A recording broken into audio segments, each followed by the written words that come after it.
जाऊ माझ्यासोबत असं करतील आणि असा बदला घेतील वाटलं नव्हतं. हाय मित्रांनो, तुम्हा सर्वांचं माझ्या यूट्यूब चॅनलवर स्वागत आहे. कशा तुम्ही सर एकदम मजेतच असाल. तर इथे आज मी बनवणार आहे कारल्याची भाजी. कारल्याची भाजी म्हटलं की प्रत्येकाचा चेहराच पडतो, पण माझ्या घरी तसं नाही. कारण मी जेव्हा कारले बनवते ना, मी बनवले कारलेले अजिबात कडू होत नाहीत. आणि ही कारल्याची जी रेसिपी आहे खूप सिंपल सुद्धा आहे. अगदी 2 मिनिटात होणारी ही रेसिपी आहे आणि कडू सुद्धा होत नाहीत. चला तर मी तुमच्याशी माझी रेसिपी शेअर करते. तशी तर मी कोणाशी केलेली नाही आहे, तुमच्याशीच करत आहे. अजून तुम्ही कोणाला सांगू नका. कैसे कैसे लोग रहते हैं यार यहाँ पर. तुम्ही सुद्धा या पद्धतीने बनवा, कधीच तुमचे कारले कडू होणार नाहीत. तर मी इथे थोडंसं तेल टाकले पॅनमध्ये. गरम झाल्यानंतर त्यामध्ये 10-15 असे मेथीदाणे टाकलेत. ते मस्तपैकी तडतडले आणि त्यामध्ये धुतलेले कारले टाकलेत. कारले पॅनमध्ये टाकल्यानंतर फ्लेम जी आहे ती मी हाय ठेवलेली आहे. हाय फ्लेमवर कारले मी अगदी 5 मिनटं परतून घेतले. त्यानंतर फ्लेम कमी केली आणि त्याच्यावर झाकण ठेवलं. 5 मिनटं झाकण ठेवून मी ते शिजवून घेतले स्लो फ्लेमवर. नंतर त्यामध्ये लसूण कोथिंबीर ठेचलेला तो ॲड केला. त्यासोबतच भरपूरून कांदे. जेव्हा आपण कारले बनवतो ना, त्यावेळी कारल्यामध्ये कांदे जरा एक्स्ट्राच टाकायचे. त्याने जी भाजीची चव आहे ना, ती जरा हटके येते. मी इथे 2 कांदे घेतलेले आहेत.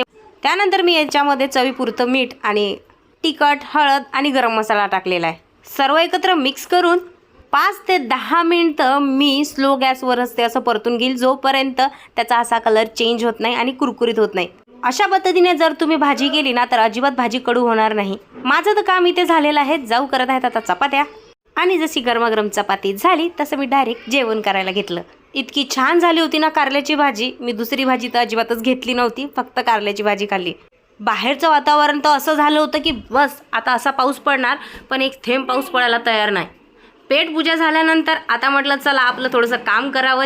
कारण जसे बाकीचे लोक आपापली ड्युटी करतात ना, तशी माझी ही ड्युटी असते. तयार व्हा, व्हिडिओ बनवा, पोस्ट करा. कारण हे जर मी काम केलं तर मला 2 पैसे मिळतात.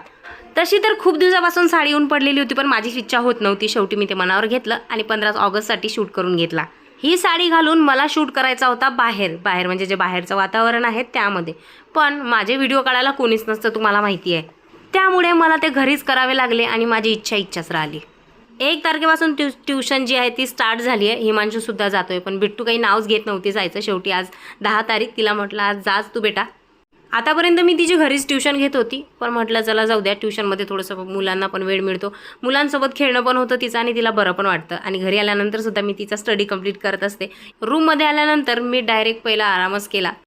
तयार व्हा, व्हिडिओ काढला. किती टास्क असतं ते, बापरे. तरी मी करते. आता काय करणार, कामच ते घेतलंय म्हटल्यानंतर तर करावं लागेलच ना, बरोबर की नाही. पहिला तर म्हटलं चला आपण आराम करूया. आराम म्हणजे असं नाही की बस अंगावर घेऊन झोपून राहा, नाही. फक्त 2-3 मिनिटाचा ब्रेक घेऊया. कारण की एवढे व्हिडिओ बनवले, डान्स वगैरे केला, तर तिथे थोडासा ब्रेक पाहिजेच. फक्त 10 मिनटं ब्रेक घेतला आणि माझ्या डोळ्यासमोर मला ही साडी दिसतच होती. मग पटकन उठली आणि त्याच्या घडी करून घेतली. जेवढं टास्क तयार व्हिडिओ काढणं नसते ना, तेवढे व्हिडिओ झाल्यानंतर कपड्यांची घडी, सामान नीट ठेवणं हा एक मोठा टास्क. आणि 15 सेकंदाची रील, त्यासाठी एवढा घातलो करा.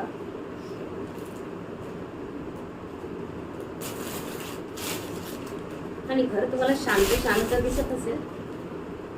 घर कसं शांत आहे, कारण पुन्हा इशू आणि दोघं ट्युशनला गेले. मी आले सुद्धा आता ट्युशनला जाणार. ते मुलांचे रुटीन लागले.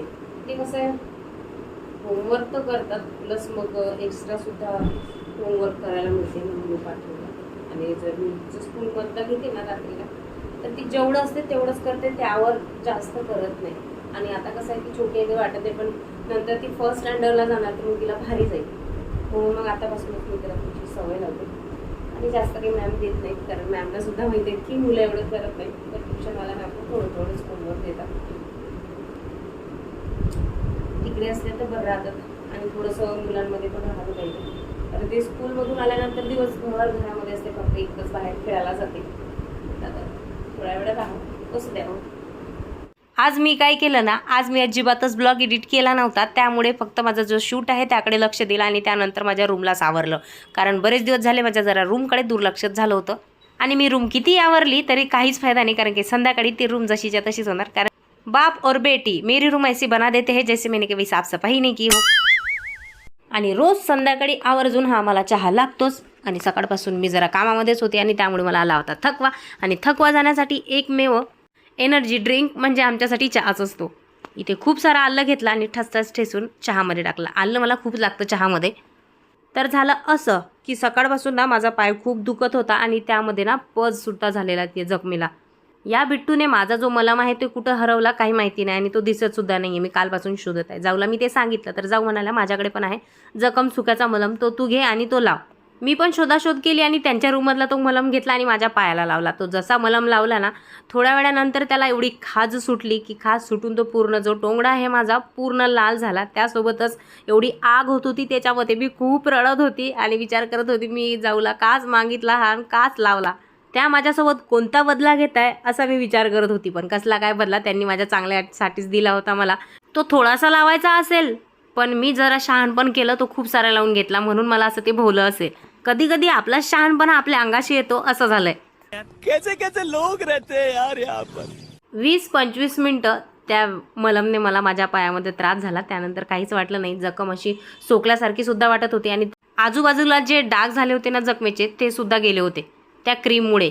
तसे तर मी संध्याकाळचे भांडी घासायला घेतले होते पण पहिला म्हटलं आपण चहा पिऊया. मग सासूनाने आम्ही मस्तपैकी बसून चहा घेतला आणि तेवढ्यात जाऊ सुद्धा घरी आली होती आणि मग मी जाऊला सांगितलं की तू जो मला मलम दिला ना त्यानंतर माझ्यासोबत काय काय घडलं ते सर्व सांगितलं आणि खूप गप्पा केला. खूप हसलो आम्ही कारण हसण्यासारखी सुद्धा गोष्ट झाली होती ती. त्यानंतर अर्धा एक तास तर आम्ही गप्पाच मारत बसलो. स्वयंपाकाकडे सुद्धा दुर्लक्ष केलं होतं. ही माझी चिकनची तयारी. आज ना मी कुकरमध्ये चिकन बनवणार आहे.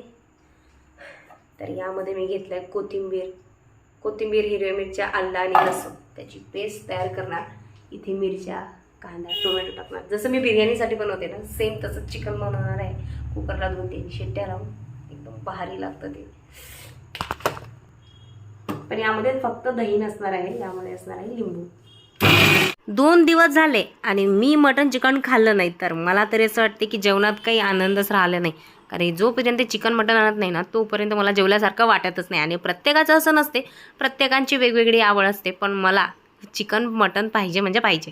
ते आणल्यानंतर तर मी एवढं मन लावून बनवते ना की सर्व माझं मन मी त्या चिकनामध्ये टाकते आणि जेव्हा मी जेवते ना आहा तो फिरक्या बाई जुबान की बल्ले बल्ले ही हो जाती है.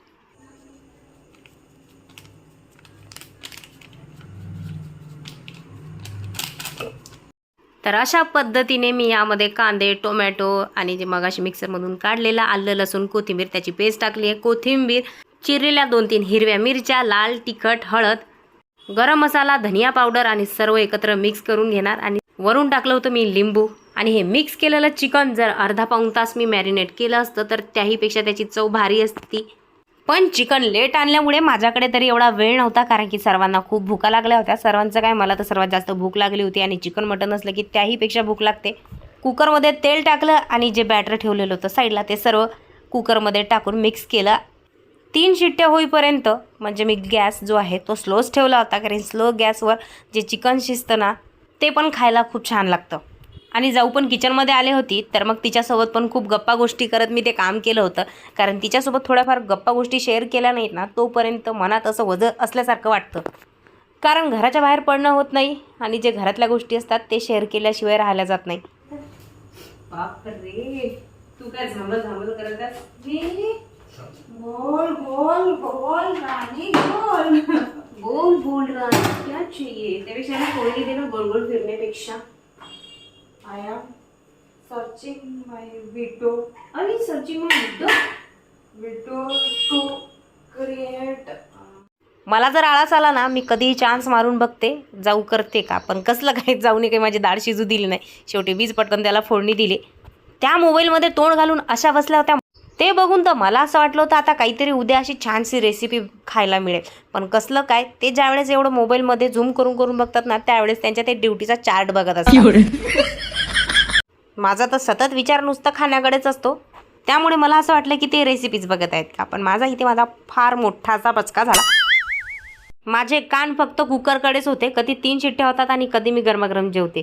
पटकन मी जेवायला घेतलं. जेवण झाल्यानंतर ना आम्ही आलो होतो रूममध्ये. सकाळपासून तर रात्रपर्यंत या मुलीला अजिबात हेअरबेल्टचं आठवलं नाही. पण आता झोपायच्या टायमिंगला हेअरबेल्ट लावून बसलेली आहे. तर इथे माझी जी जखम आहे ना ती अशा पद्धतीची झाली आहे. आता खूप त्रास देत आहे. ती सुकत आहे पण त्रास देत आहे. तर इथे माझा व्हिडिओ संपला. आवडला असेल तर लाईक करायला विसरू नका. भेटूया पुढच्या ब्लॉगमध्ये. तोपर्यंत टाटा बाय बाय.